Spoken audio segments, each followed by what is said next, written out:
ABC Listen. Podcasts, radio, news, music and more.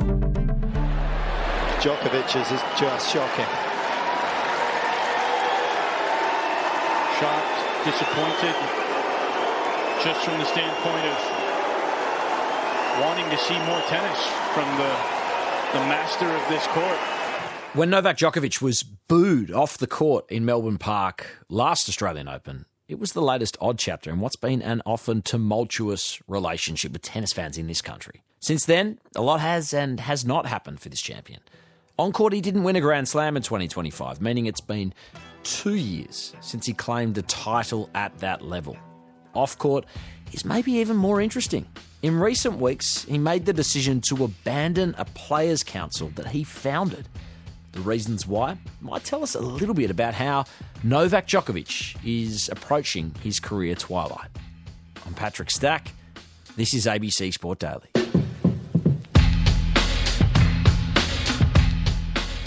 Matt Futterman is a tennis writer with the New York Times and The Athletic. No one's more plugged in to the global tennis scene. Matt, you've covered Novak Djokovic extensively over his career. And I wanted to start off court today. Why has he recently quit the Players' Council that he himself was part of founding? He pulled himself out of the Professional Tennis Players Association, which is a union-like organization for players, the closest thing tennis has for a union, that he co-founded 5 years ago. And he did it, I think, because things have reached a point where he just did not want to be the face of this adversarial relationship that the PTPA has with the powers that be at tennis. He didn't like that, when they were filing an antitrust lawsuit, he didn't want to put his name on it necessarily. He ultimately sort of supported the filing of it, but said he didn't support everything in it. It just made him uncomfortable. He's at a different point in his life and his career than he was when he founded that organization. And also, I think he's very concerned with who he associates with and who he is, who his image becomes the image of.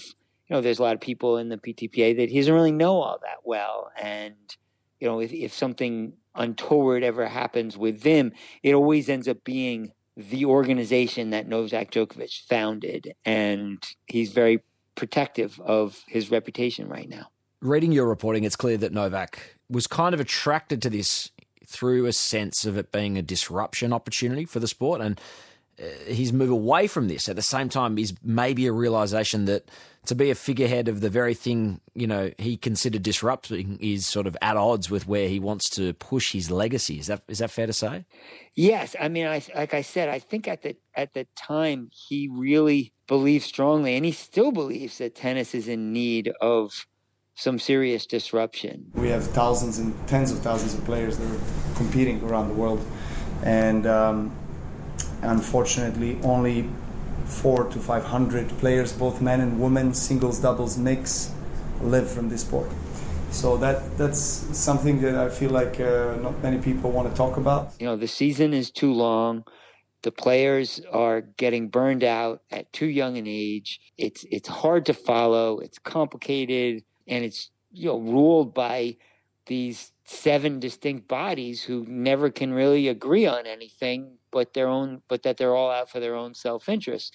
So he would have liked to have been a part of some sort of solution, and believed that the first thing that really needed to happen is that players needed to have an independent, equal seat at that table. Everything in tennis goes very slowly. There's so many people who are invested in the status quo.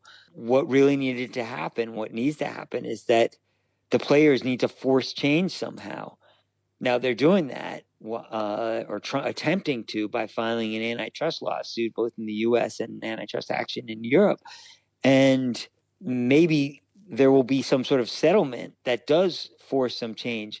But what became clear over the last 5 years, while Novak was really pushing for this and was spearheading some of this stuff both in public and behind the scenes, was that there were a lot of people who did not stand to gain from any sort of change in the status quo, and they were going to fight him and whatever crew he was aligned with at every turn. And at some point, he just kind of started to grow tired of leading that charge. And I think he really feels strongly that, he's in his late 30s now, and it's time for some other players, some younger players to, carry the flag moving forward. It's been 2 calendar years since he won a Grand Slam. Does it have anything to do with the desire to try and focus his energy towards on-court success? Or is it more about an understanding and appreciation that in his advanced age, he's becoming something of a crowd favourite, and, there's a desire to sort of lean in and love the establishment that is loving him back? Yeah, I think it's more the latter. I think he's proven over the years that he can win amidst drama, amidst adversity. He almost thrives on it. It's possible he plays better when he's under duress. I think it's more, like I said, the latter, where you mentioned, like, he's going around the world and he is just lapping up this adulation. Like, he has not won a Grand Slam in 2 years, but he did win the Olympic gold medal, which for my money was just about the greatest match I've ever seen and the greatest sort of performance by a legend under intense pressure.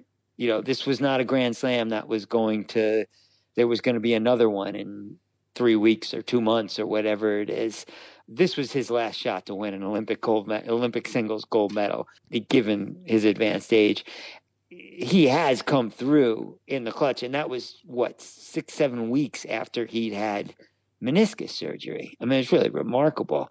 That has made him just an incredibly empathetic figure among people who've really spent most of the last 20 years loving Rafael Nadal and Roger Federer.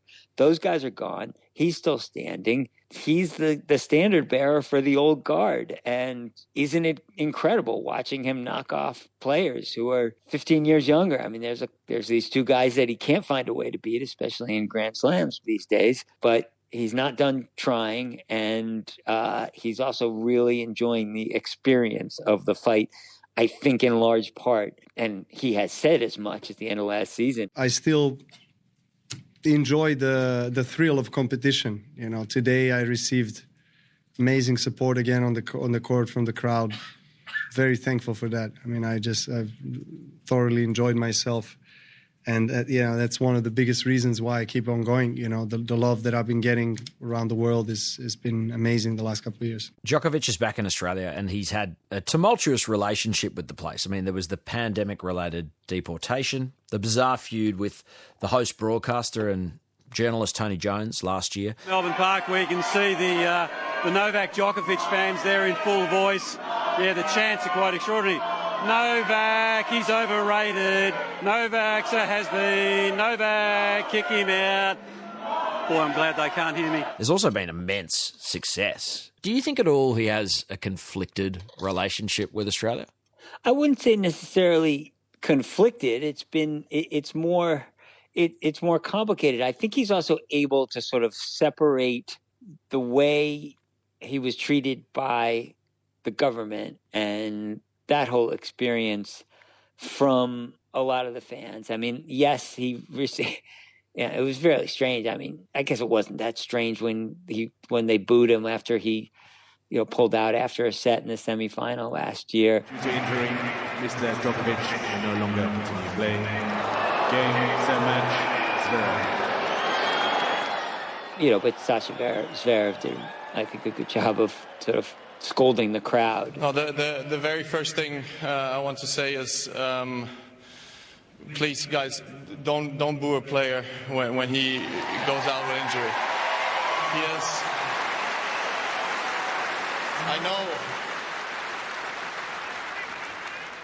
I know that everybody paid for tickets and everybody wants to see hopefully a great 5-set match and everything, but you got to understand, Novak Djokovic is somebody that has given the sport for the past 20 years absolutely everything of his life.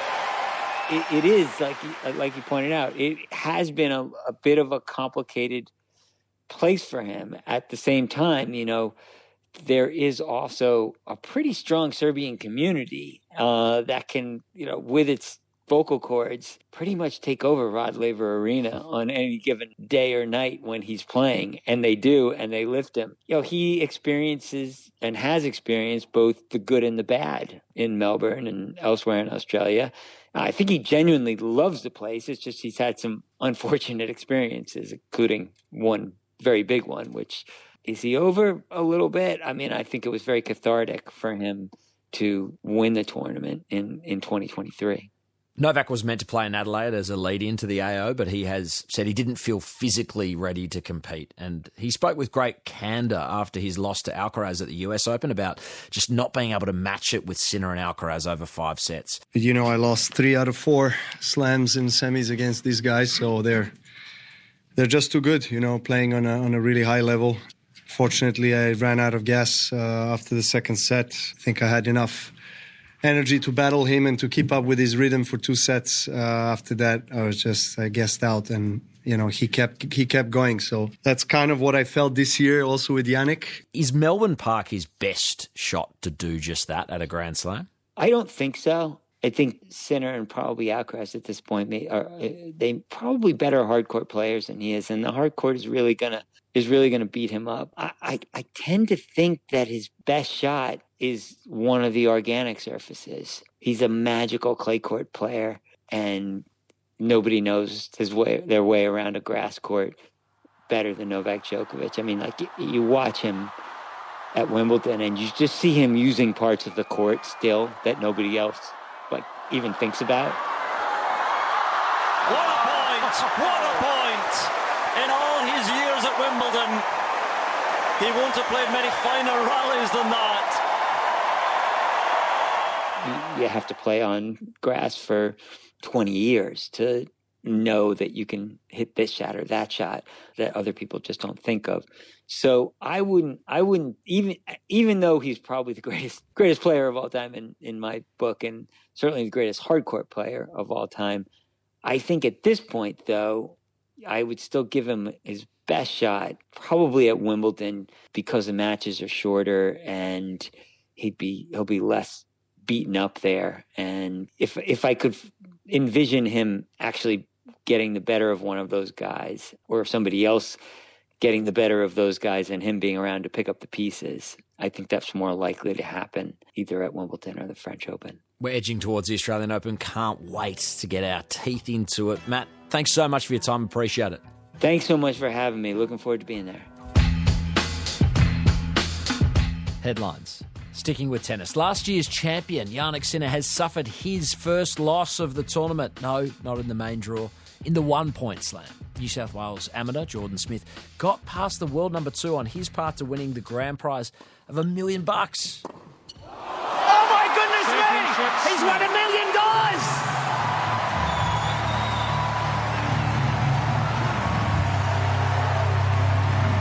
Jordan Smith's family have lost their mind up there in the crowd.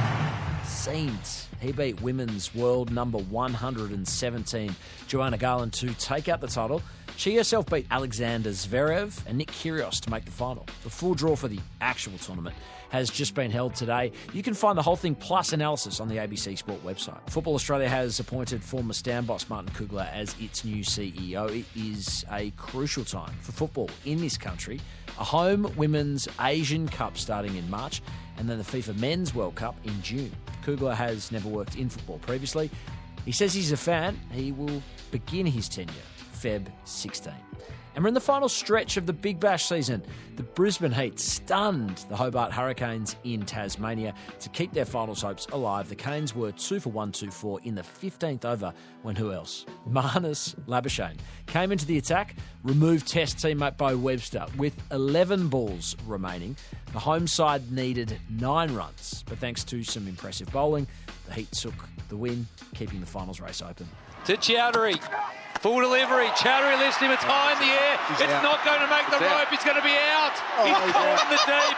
A deep mid-wicket. It's unbelievable. Nikhil Chowdhury raises his hands in the air, throws his head back. And they collapse in a heap in the middle of Bellerive to the Brisbane Heat. They claim another. I'm Patrick Stack. This is ABC Sport Daily, produced by Poppy Penny. Thanks to the Australian Open, Wimbledon and Channel 9 for the extra audio used in this episode. Discover more great ABC podcasts, live radio and exclusives on the ABC Listen app.